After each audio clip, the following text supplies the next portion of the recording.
የአዲስ አበባ ስታዲየም የመጫወቻ ሜዳ በፊፋ እውቅና አገኘ። በዓለም አቀፉ እግር ኳስ አስተዳዳሪ አካል ፊፋ እውቅና በተሰጠው የምዘና ላቦራቶሪ የተገመገመው የአዲስ አበባ ስታዲየም የመጫወቻ ሜዳ በተለያዩ መመዘኛዎች ተገምግሞ ከፍተኛ ውጤት እንደተሰጠው ይፋ ተደርጓል።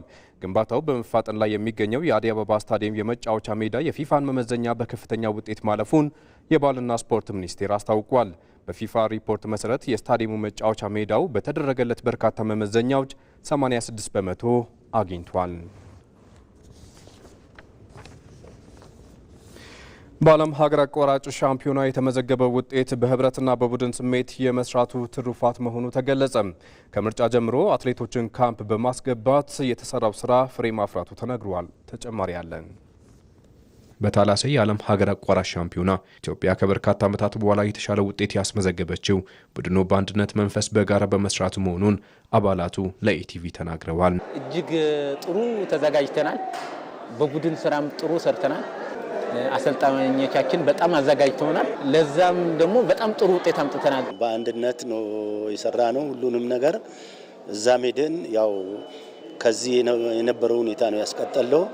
ብሔራዊ ፌዴሬሽናችንም አሁን እንዳደረገ ከከተማ ወጥቶ የተሻለ ቦታ ላይ ልምምድ እንድንሰራ ካደረገ ቡድኑን በአንድነት እንዲሰራ ካደረገ አሁን ያያችሁትን የበለጠ ማየት ትችላላችሁ ማለት ነው። የቀድሞ ስኬታማ አትሌቶችና አሰልጣኞች ልምድ ማካፈል ለስኬቱ ሌላኛው ትሩፋት መሆኑም ተነግሯል።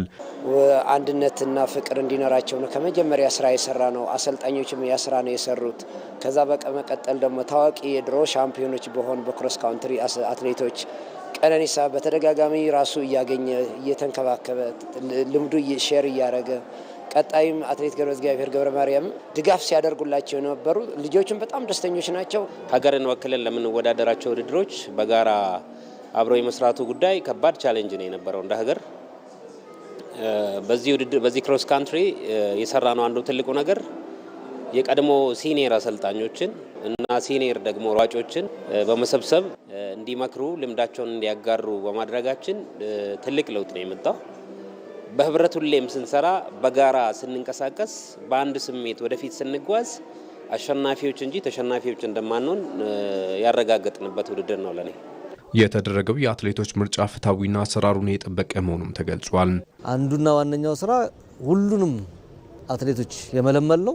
ከጃልሜዳ ውድድር ነው። ጃልሜዳ ላይ ያልገባ አንመርጥም ብለናል። በዛ መሰረት ስራ አስፈጻሚ በወሰነው መሰረት በዛ መሰረት ተግባራዊ ያደርጋል ማለት ነው። ይሄ ትልቁ ስኬት ነው።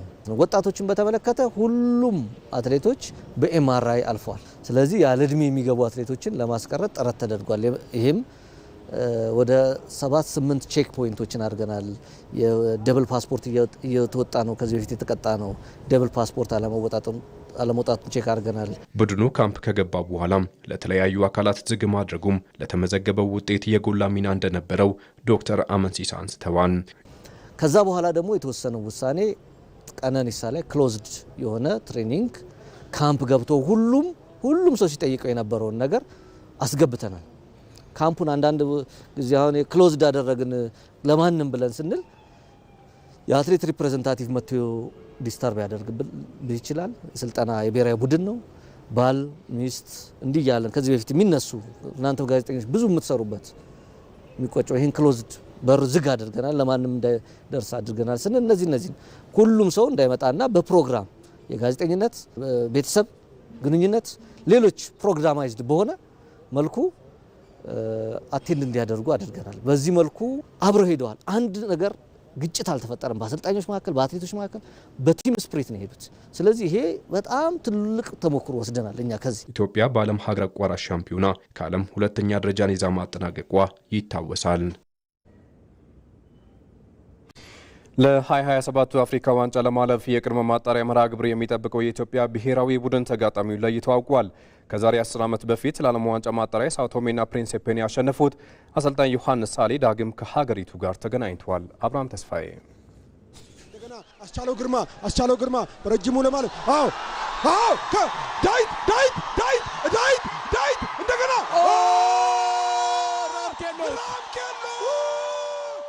ዛሬ ላይ ለደረሰው የአፍሪካ እግር ኳስ እድገት ባበረከቱት የላቀ ሚና ስማቸው ከፊት ከሚነሱ ጥቂት ሀገራት መካከል ኢትዮጵያ አንዷ ብትሆንም ባቋቋመችው መድረክ ግን ዋንጫውን ለማሸነፍ ከአንድ ጊዜ በላይ ያልታደለች፣ ለመሳተፍ ደግሞ ከ10 ጊዜ በላይ ያልሆነላት ሀገርም ሆናለች። እነሆ ከ2021 የካሜሩን አፍሪካ ዋንጫ በኋላም ወደ መድረኩ ካመራች 4 ዓመታት አስቆጥራ በአይቮሪ ኮስትና አሁን ላይ እየተደረገ በሚገኘው የሞሮኮ አፍሪካ ዋንጫ ከታዛቢነትም አልዘለለችም። ይህንን ራብ ለማስታገዝ ከቅርብ ቀናት በፊት ወደ ኃላፊነቱ የመጡት አሰልጣኝ ዮሐንስ ሳሌ ይህንን ቡድን ወደ 2027 አፍሪካ ዋንጫ የማሳለፍ ግዴታ ውስጥም ገብተዋል።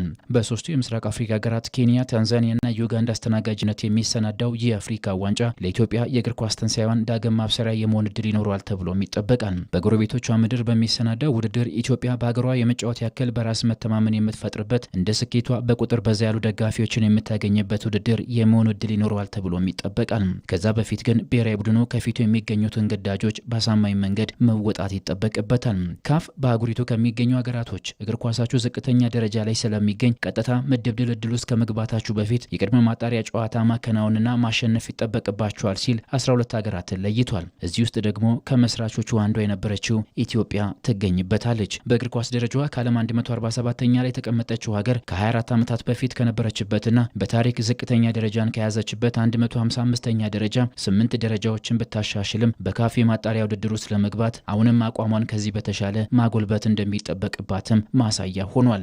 54 ሀገራት በሚገኙበት አህጉር ከሲሸልስ፣ ሶማሊያ፣ ጅቡቲ፣ ቻድ፣ ሞሪሸስ፣ ደቡብ ሱዳንና ኤስዋቲኒ እንዲሁም ከሳኦቶሜና ፕሪንሲፔ የተሻለ እግር ኳስ መሰረት ያላት ኢትዮጵያ ትላንት ካፍ ይፋ ባደረገው የቅድመ ማጣሪያ መርሃ ግብር ከሳኦቶሜና ፕሪንሲፔ ጋር ተደልድላለች። ከዛሬ 11 ዓመታት በፊት ዋሊያዎቹን ለመጀመሪያ ጊዜ በኃላፊነት የተረከቡት አሰልጣኝ ዮሐንስ ሳሌ በሰዓቱ ከገጠሟቸው ብሔራዊ ቡድኖች መካከል አንዷ የዛሬዋ ሳኦቶሜና ፕሪንሲፔ ትገኝበታለች። ለ2018 የሩሲያ ዓለም ዋንጫ ለማለፍ በምድብ ማጣሪያ የተገናኙት ሁለቱ ሀገራቶች የመጀመሪያ ዙር ጨዋታቸውን ሳኦቶሜ ላይ አከናውነው ዋሊያዎቹ የ1-0 ሽንፈት አስተናግደዋል። ያለ ወሳኝ ተጫዋቾቿ ጌታነህ ከበደ፣ ሳላዲን ሰይድና ኡመር ዱክሪ በመልሱ አዲስ አበባ ስቴዲየም ላይ የተደረገውን ጨዋታ ኢትዮጵያ በዳዊት ፍቃዱ፣ ጋቶች ፓኖምና ራምኬ ሎክ 3 ግቦች ታግዛ 3-0 በማሸነፍ በኳሱ ሜዳ የበቀል ዱላዋንም አሳርፋለች። ጋቶች ፓኖም መታ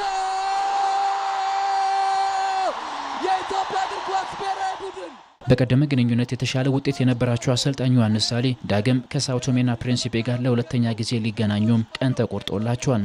በወራ መጋቢት ለሚደረገው የቅድመ ማጣሪያ ጨዋታ አሰልጣኙ ቀደም ብለውም ወደ ዝግጅት ይገባሉ ተብሎ ይጠበቃል። በዓለም የእግር ኳስ ደረጃ 189ኛ ደረጃ ላይ የምትገኘው የኢትዮጵያ ተጋጣሚ ለዋሊያዎቹ በቁመና ደረጃ በከባዱ የመፈተን አቅም ባይኖራትም የሀገር ስም ይዛ ለጨዋታው እንደመቅረቧ ዋሊያዎቹ ወደ ምድቡ የማለፍ ተስፋቸውን ከሩቅ እያማተሩ ለፈተናው እንዲዘጋጁ ያስገድዳቸዋል። ኢትዮጵያ በሳኦቶሜና ፕሪንሲፔ ሽንፈት ከገጠማት አሁንም ከ2027 አፍሪካ ዋንጫ ውድድር ውጪ ትሆናለች። በእግር ኳስ ፌዴሬሽኑ ግዴታ ተደርጎ ከተሰጣቸው የቤት ስራ አንዱ ሀገሪቷን ወደ አፍሪካ ዋንጫው ማሳለፍ የሆነባቸው አሰልጣኙ ዮሐንስ ሳሌ የ10 ዓመታት ታሪክ ለመድገም አሊያም ስራቸውን ጥያቄ ውስጥ ለማስገባት የማሰቢያና የመዘጋጃ የ2 ወር ከ10 ቀናት ዕድሜ የሚቀራቸዋል። በ35ኛው የአፍሪካ ዋንጫ የግማሽ ፍጻሜ ጨዋታዎች ዛሬ ምሽት ሲደረጉ ሞሮኮ ከናይጄሪያ ምሽት 5 ሰዓት የሚያደርጉት ጨዋታ ትልቅ ትኩረትን አግኝቷል። አዲስ የሺዋስ ወደ ማጠቃለያ ምዕራፉ እየተቃረበ የሚገኘው 35ኛው የአፍሪካ ዋንጫ ዛሬ በሚደረጉ የግማሽ ፍጻሜ ጨዋታዎች የፍጻሜ ተፋላሚዎቹ ይታወቃሉ። በበርካታ ደጋፊዎቿ ታጅባ ጨዋታዎችን በማድረግ ላይ የምትገኘው አዘጋጇ ሞሮኮና ናይጄሪያ ምሽት 5 ሰዓት ላይ የግማሽ ፍጻሜ ጨዋታቸውን ያደርጋሉ። የአፍሪካን እግር ኳስ በበላይነት እየመራች የምትገኘው ሞሮኮና በካፍ የእግር ኳስ ደረጃ 5ኛ ላይ የምትገኘው ናይጄሪያ የሚያደርጉት ከፍጻሜው በፊት የሚደረገው የፍጻሜ ጨዋታ በልዑል ሙሌ አብደላ ስቴዲየም ይከናወናል። ከቅርብ ዓመታት ወዲህ በእግር ኳሱ ላይ ለውጥ እያመጣች የምትገኘው ሞሮኮ ከ22 ዓመታት በኋላ ነው ለግማሽ ፍጻሜ የደረሰችው። ሰሜን አፍሪካዊቷ ሀገር በተለይ በኳታሩ ዓለም ዋንጫ ያሳየችው ድንቅ ብቃትም ለብዙ አፍሪካውያን ብሔራዊ ቡድኖች መነቃቃትን የፈጠረ ነበር። በእግር ኳስ መሰረተ ልማቶችና ፕሮጀክቶች ላይ እየሰራች ያለችውን ስራ በውጤት ለመመለስ ራሷ ባዘጋጀችው የአፍሪካ ዋንጫ ለማግኘት የመጨረሻውን ተጋድሎ ዛሬ ከናይጄሪያ ጋር ታደርጋለች። ምዕራብ አፍሪካዊቷ ሀገር የአህጉሩን ዋንጫ ለ3 ጊዜያት በማንሳት የታሪኩ ተቋዳሽ ስትሆን ለመጨረሻ ጊዜ ያነሳችውም 2013 ላይ ነበር። ንስሮቹ በ2023 በኮት ዲቫር በተዘጋጀው 34ኛው የአፍሪካ ዋንጫ ባዘጋጇ ሀገር 2-1 ተሸንፈው ዋንጫውን ማጣታቸው አይዘነጋም። በመድረኩ ያልተዘጋ የ2 ዓመት ፋይል ይዘው ሞሮኮ የከረሙት ኤሪክ ቺሊው ቡድን ያደረጋቸውን 5 ጨዋታዎች አሸንፏል። 14 ግቦችንም ተጋጣሚዎቹ ላይ በማሳረፍ በአህጉሩ ትልቁ መድረክ አዲስ ክብረ ወሰን ለመያዝ መንገድ ላይ ይገኛል። የቡድኑ ወሳኝ ተጫዋቾች ቪክቶር ኦስሜን፣ አዲሞላ ሉክማንና አኮር አዳምስ የኮት ዲቫርን ቁጭት ለመወጣት ጠንካራ የሆነ የመከላከል ብቃት ያላትን ሞሮኮን ይፈትናሉ ተብሎ ተገምቷል። እርግጥ ሁለቱ ሀገራት በአፍሪካ ዋንጫ እርስ በርስ በተገናኙበት ያለፉት 5 ጨዋታዎች በ3ቱ ያሸነፈችው ሞሮኮ ነበረች። ሁለቱን ደግሞ ናይጄሪያ። ባላቸው የታሪክ የበላይነት የአትላስ አንበሶቹ ጨዋታውን አሸንፈው ለፍጻሜ እንደሚደርሱ ቢገመትም ከ2026ቱ የዓለም ዋንጫ መሰናበታቸውን ተከትሎ የደረሰባቸውን ተቃውሞ ለማረሳሳት ንስሮቹ ከባድ ኃላፊነት ይዘው ለፍጻሜ ለማለፍ ይፋለማሉ። ጠንካራውን ካሜሩንን በማሸነፍ የግማሽ ፍጻሜ ተፋላሚ የሆነችው በዋሊድ ሬግራጉይ የምትመራው ሞሮኮ ለግማሽ ምዕተ ዓመት የጠበቀችውን ዋንጫ ለማሳካት የ90 ደቂቃ ፍልሚያ ከፊቷ ይጠብቃታል። አሰልጣኝ ሬግራጉይ በውድድሩ ከፍተኛ ግብ አስቆጣሪ በሆነው ብራሂም ዲያዝ እምነት የያዙ ሲሆን የወቅቱ የአፍሪካ ምርጡ ተጫዋች አሽራፍ ሐኪሚም ዛሬ ሀገሩን ለመታደግ ወደ ሜዳ ይገባል። ለዚህም ነው አሰልጣኙ እያንዳንዱ የኳስ ንክኪያችን ጥንቃቄ የተሞላበት መሆን አለበት ያሉት።